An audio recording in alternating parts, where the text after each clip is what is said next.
Janely, also known as Miss Be Helpful, coming at you via Turbo Blog. And this post is all about why you don't want to get into debt for an engagement ring. The engagement ring is a really small symbol of how much you love the person that you're with, and it represents the union that you're about to enter into when you go ahead and get married and plan your wedding and all of those things, which are really beautiful and lovely and romantic. But at the end of the day, you have to remember that they're just a symbol, and it is the very beginning of this entire process of entering marriage with someone. What you want to do is really think about all of the really large expenses, the things that are really going to weigh heavily on your relationship. Things like, potentially a house or potentially childcare, a lot of other things that you want to think about down the line that you could be using this money for. And by purchasing a ring that you can't afford and putting yourself into debt for that, you're already adding some financial baggage to the very beginning end of your marriage. And then the last thing I want to mention is that there's definitely this, debate about how important is the engagement ring in the first place. There's a really awesome article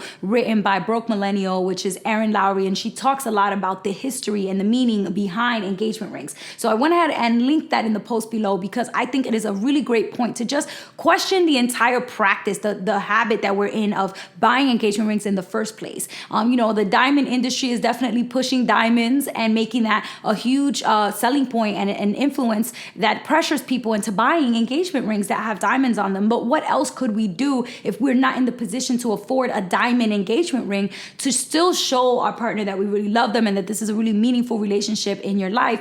You don't have to go into debt for a diamond ring. And so I think exposing yourself to as much of this information as possible and seeing how other people think differently about engagement rings might be able to kind of help you approach the engagement ring in a more open-minded way and help convince you maybe to not go into so much debt just for a ring when there's so many other more meaningful, larger, more important things that you will have to be financially responsible for when it comes to a union like your marriage and planning your wedding. So make sure that you read the post below. It's got a lot more details about things to keep in mind regarding why you want to make sure you don't go into debt for an engagement ring, and that there's so many larger and more important purchases that you want to make for your marriage and for planning your wedding and all of that good stuff. So hope you enjoy the post, and that's all I've got for you. Till next time, peace.